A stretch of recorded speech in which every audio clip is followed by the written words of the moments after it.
Hi hello, നമ്മുടെ പുതിയ വീഡിയോയിലേക്ക് എൻ്റെ എല്ലാ കൂട്ടുകാർക്കും സ്വാഗതം. നമ്മളിന്ന് വളരെ സിമ്പിളായിട്ട് തയ്യാറാക്കാൻ പറ്റുന്ന ഒരു പനീർ ബട്ടർ മസാലയുടെ റെസിപ്പി ആയിട്ടാണ് വന്നേക്കുന്നത്. എല്ലാവർക്കും തയ്യാറാക്കാൻ പറ്റുന്ന ഈസി ആയിട്ടുള്ള രീതിയിലാണ് നമ്മളിപ്പോൾ ഇത് തയ്യാറാക്കിയേക്കുന്നത്. അപ്പോൾ എല്ലാവരും ഒന്ന് തയ്യാറാക്കി നോക്കുക. അതിനുശേഷം അഭിപ്രായങ്ങൾ കമൻറ്റായിട്ട് രേഖപ്പെടുത്താൻ മറക്കണ്ട കേട്ടോ. വീഡിയോ ഇഷ്ടപ്പെട്ടാൽ ലൈക്ക് ചെയ്യാൻ മറക്കല്ലേ. നിങ്ങളുടെ ഫ്രണ്ട്സിലേക്കൊക്കെ ഷെയർ ചെയ്ത് കൊടുത്തിട്ട് നമ്മുടെ ചാനലിനെ ഒന്ന് സപ്പോർട്ട് ചെയ്യാനും മറക്കണ്ട കേട്ടോ. അപ്പോൾ നമ്മുടെ റെസിപ്പിയിലേക്ക് നമുക്ക് പോയാലോ.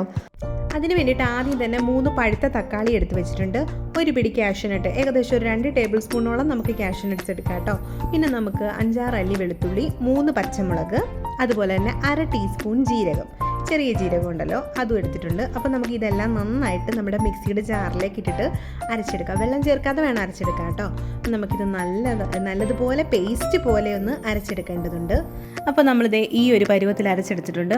ഇതുപോലെ നല്ല ക്രീമി ആയിട്ടുള്ള ടെക്സ്ചറിലായിരിക്കണം ഇരിക്കേണ്ടത്. അടുത്തതായിട്ട് 2 ടീസ്പൂൺ മല്ലിപ്പൊടി, 2 ടീസ്പൂൺ മുളക് പൊടി, 1/2 ടീസ്പൂൺ മഞ്ഞൾപ്പൊടി എടുക്കാം കേട്ടോ. പിന്നെ നമുക്ക് പാൻ ചൂടായി വരുമ്പോഴേക്ക് അതിലേക്ക് ഒരു 50 ഗ്രാം ബട്ടർ ചേർത്ത് നന്നായിട്ട് മെൽറ്റ് ചെയ്തെടുക്കാം. ബട്ടർ കരിഞ്ഞു പോകാതെ വളരെ ശ്രദ്ധിക്കേണ്ടതുണ്ട്. അപ്പം നമ്മൾ തീ നല്ലതുപോലെ കുറച്ച് വെച്ചിട്ട് മെൽറ്റ് ചെയ്തെടുക്കണം കേട്ടോ. അല്ലെങ്കിൽ നമ്മുടെ ബട്ടറൊക്കെ ഒന്ന് കരിഞ്ഞു പോകാനുള്ള ചാൻസ് ഉണ്ട്. അപ്പോൾ നമ്മുടെ ഈ തീ ഇപ്പോൾ കുറഞ്ഞിരിക്കുകയാണ്, സിമ്മിലിട്ട് വെച്ചേക്കുവാണ്. അപ്പോൾ ആ ഒരു പരുവത്തിൽ തന്നെ നമ്മളിപ്പോൾ എടുത്ത് വെച്ചിരിക്കുന്ന പൊടികളുണ്ടല്ലോ, മുളക് പൊടിയും മല്ലിപ്പൊടിയും അതുപോലെ തന്നെ മഞ്ഞൾപ്പൊടിയും, അപ്പോൾ അതെല്ലാം ചേർത്തിട്ട് നന്നായിട്ട് ഇളക്കി കൊടുക്കാം. നേരത്തെ പറഞ്ഞ പോലെ തന്നെ കരിഞ്ഞു പോകാതെ ശ്രദ്ധിക്കേണ്ടതുണ്ട്. നമ്മൾ ഇട്ട് കൊടുത്ത പൊടികളുടെയൊക്കെ ആ പച്ചക്കുത്തൊക്കെ ഒന്ന് മാറിക്കഴിയുമ്പോഴേക്കും നമ്മൾ ഇതിലേക്ക് നേരത്തെ അരച്ച് വെച്ചിരുന്ന മിക്സ് ഉണ്ടല്ലോ, ആ തക്കാളി മിക്സ് ഇതിലേക്ക് ചേർത്ത് നന്നായിട്ട് നമ്മൾ ഇളക്കി കൊടുക്കാം കേട്ടോ. നമുക്ക് ആ സമയത്തും തീ കുറച്ച് തന്നെ വെക്കാം. തീ കൂട്ടി വെച്ചിട്ട് എല്ലാം കൂടെ കരിഞ്ഞു പോകണ്ട കേട്ടോ. തക്കാളി നേരിട്ട് അരച്ചെടുക്കുമായിരുന്നല്ലോ, അതുകൊണ്ട് തന്നെ നമ്മുടെ കറിക്ക് ഒരു പച്ച കുത്ത് വരാനുള്ള ചാൻസ് ഉണ്ട്. അപ്പോൾ നമ്മുടെ തക്കാളി നന്നായിട്ട് ഈ ഒരു മിക്സിലേക്ക് ഇട്ടിട്ട് ഇളക്കി നല്ല രീതിയിൽ ആ ഒരു മുളക് പൊടിയും ബട്ടറും ഒക്കെ ഇതിലേക്ക് വന്ന് ആ പച്ചക്കുത്ത് നല്ല രീതിയിൽ മാറണം കേട്ടോ. അപ്പോൾ ആ ഒരു പരുവം വരെ നമുക്കിത് ഇളക്കി കൊടുക്കാം. അപ്പോൾ നമുക്ക് കുറച്ച് കഴിയുമ്പോഴേക്ക് തീ കൂട്ടി വെക്കാം. ഇതെല്ലാം ഒന്ന് മിക്സായി കഴിഞ്ഞു എന്ന് കണ്ടു കഴിയുമ്പോഴേക്കും നമുക്ക് തീ കൂട്ടി വെച്ചിട്ട് നല്ല രീതിയിൽ ആ ബട്ടർ ഒന്ന് തെളിഞ്ഞ് വരുന്ന കണ്ടോ, അതുപോലെ നമുക്കൊന്നാക്കി കൊടുക്കാം. ഇനി ഇതിലേക്ക് നമ്മുടെ ജാറിൽ കുറച്ച് വെള്ളം ഒഴിച്ചതിന് ശേഷം നമ്മുടെ ജാറിൽ നമ്മൾ അരച്ച മിക്സ് ഉണ്ടല്ലോ, അതിലേക്ക് നമ്മൾ കുറച്ച് വെള്ളം ഒഴിച്ച് അത് ഇതിലേക്ക് ഒഴിച്ചു കൊടുക്കാം കേട്ടോ. വെള്ളം ഓവറായി പോവണ്ട. അപ്പോൾ നമ്മുടെ ഈ ഒരു പരുവത്തിൽ വെള്ളം നിന്നാൽ മതി. കൂടുതലായി കഴിഞ്ഞാലും ശരിയാകത്തില്ല.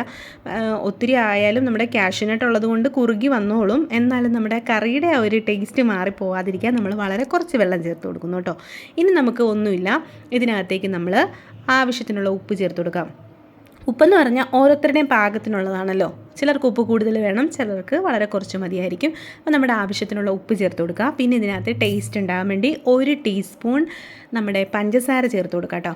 പഞ്ചസാര വരുമ്പോൾ നമ്മുടെ തക്കാളിയുടെ പുളിയും അതുപോലെ തന്നെ മുളക് പൊടിയുടെ എരിവും ഒക്കെ ഒന്ന് ബാലൻസ് ചെയ്യാൻ സഹായിക്കും. നമ്മുടെ കറിക്ക് നല്ലൊരു ടേസ്റ്റ് കിട്ടും കേട്ടോ.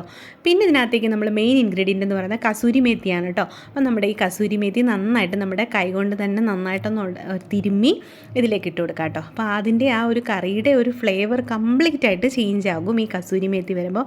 അതാണ് നമ്മൾ സ്കിപ്പ് ചെയ്യാതെ ചേർക്കേണ്ടത്. പിന്നെ നമ്മളിതേ കുറച്ച് ഫ്രഷ് ക്രീം ചേർക്കുന്നുണ്ട്. അപ്പോൾ ഫ്രഷ് ക്രീം നമ്മൾ ഫ്രിഡ്ജിൽ നിന്ന് നേരിട്ട് എടുത്ത് ഒഴിച്ചുകൊണ്ടാണ് ഇപ്പോൾ ഇങ്ങനെ കട്ടിയായിട്ട് വന്നത്. അപ്പോൾ നേരത്തെ എടുത്ത് പുറത്ത് വെക്കാൻ ഞാൻ വിട്ടുപോയതാണേ. അപ്പോൾ നമ്മൾ നേരത്തെ ഫ്രഷ് ക്രീം എടുത്ത് പുറത്ത് വെച്ചതിന് ശേഷം അത് മെൽറ്റായി വരുമല്ലോ. അപ്പോൾ ഇങ്ങനെ ചേർക്കുന്നതുകൊണ്ട് കുഴപ്പമൊന്നുമില്ല. അപ്പോൾ നമ്മൾ നല്ല രീതിയിൽ ഫ്രഷ് ക്രീമും ചേർത്ത് കൊടുത്തിട്ടുണ്ട്.